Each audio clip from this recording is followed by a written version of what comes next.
I just want to show you guys this document really quick. I hope it's quick.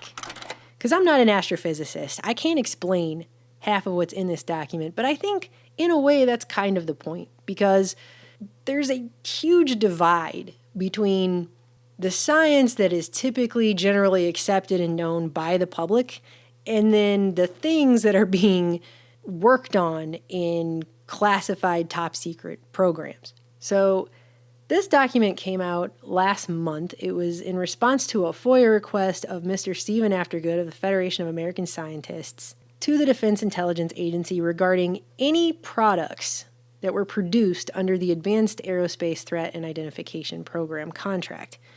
If you're not familiar with what that program is, you may recall that back during December 2017, it came out buried deep within the Defense Department budget.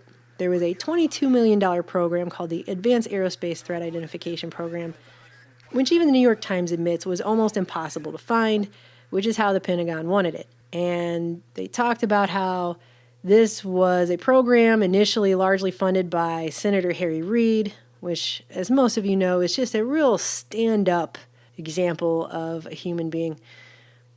And then a lot of the money from the program actually went to his billionaire entrepreneur and longtime friend, Robert Bigelow, who contracts with NASA for various whatever. But what this FOIA request ended up giving this guy is a list of projects that they were working on, research projects through this program, that reads more like something out of a Harry Potter movie mixed with a Star Trek episode. It is not the kind of stuff that if you talk about it, people take you seriously. It's more the kind of stuff that if you talk about it, people act like you should have a tinfoil hat on while you do. And yet, this is something that the government was spending millions of dollars on. And obviously, I don't have the requisite scientific background to explain to you every implication of what these projects could mean.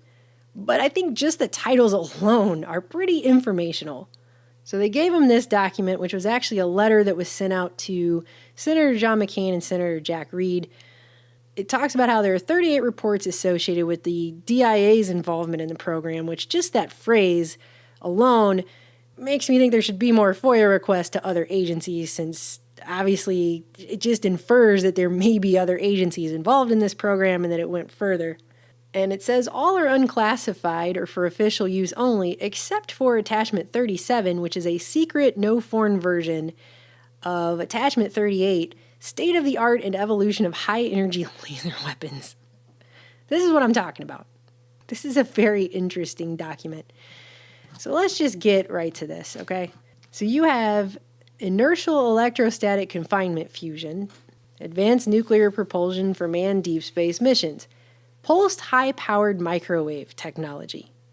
Do you see what I'm starting to say here? Okay? Space access by a company called Hypertech. Advanced space propulsion based on vacuum space-time metric engineering by Dr. Hal Puthoff of EarthTech International. And I just want to point out, in case that name rings a bell, it's because, as you might recall, he was funded through the Defense Intelligence Agency and the CIA to do parapsychology research at SRI, the Stanford Research Institute, back in the 70s and 80s, where he eventually became director of something called Operation Stargate. And not to get off on a whole tangent about that, but I do not personally believe, through all the research that I've done, that the public has ever been made fully aware of what that project actually was about. I think the movie Men Who Stare at Goats, which was supposedly made based on that project, basically makes a lighthearted romp out of something that was much more serious with much bigger implications than what that movie even remotely skimmed the surface of. And so I'll just leave it at that. Then you have biosensors and biomems. And I didn't know what a biomem was. I had to look that one up. But it stands for biomedical or biological microelectromechanical systems. And here's a handy-dandy Venn diagram of what that looks like. So you have everything from microneedles to implantable microelectrodes to organ on a chip, which sounds super fun, miniaturized biosensors and microreactors. So, yeah. So just know about that. Then you start getting into Harry Potter territory with invisibility cloaking, which is something that, I mean, it's come out before that they've been working on that for a really long time. The military has seen the so-called quantum stealth technology. It works by bending the light around an object.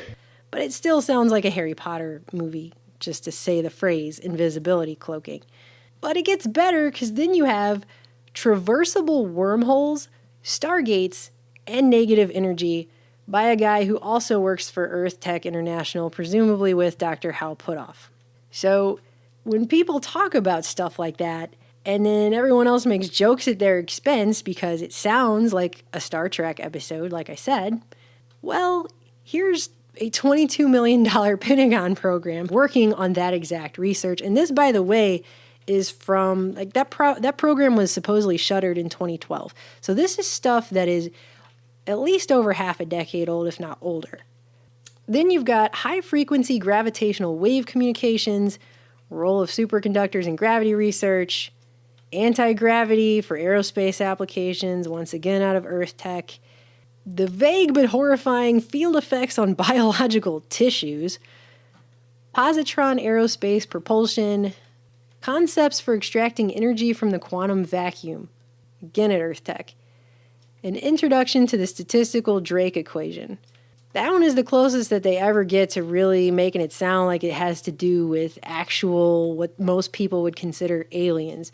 Basically, the Drake equation has to do with the odds of finding intelligent life in the universe. Then you've got Maverick Inventor versus Corporate Inventor, which is really just the least interesting title on here, so it's probably actually the most interesting.